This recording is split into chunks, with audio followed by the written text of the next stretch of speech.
Dacha de do. 42. They beat this indirect speech thing to death kind of in this book, but it's good for you, and there's a lot of usage of it in speech and in writing, and you'll see it everywhere, but it is a lot. Um, but here is with the copula. Now, up until now, we've been doing things that have regular verbs in them, or even irregular verbs in them, but now we're just using the copula is. So, is far a, he's a man. Dershe, he says, gur far a, that he is a man. So the gur takes the place of is, and the negative is nach. Der she nach far a, he is not. That takes the place of ni. Okay, and this is the present tense use of the copula in the indirect speech. So anytime, yes, sminum gur far a, I think he's a man. Any place where you say that in English to fill in the rest of the sentence, that's where you use this.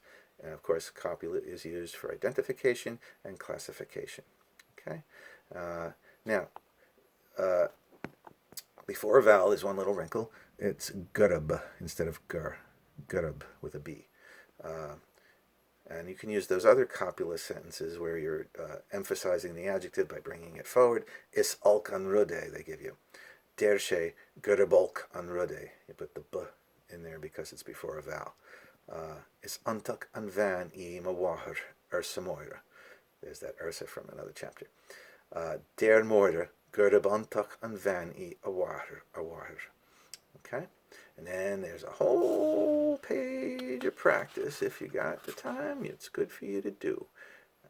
Just, again, gur goes with is, replaces is, and nach replaces ni.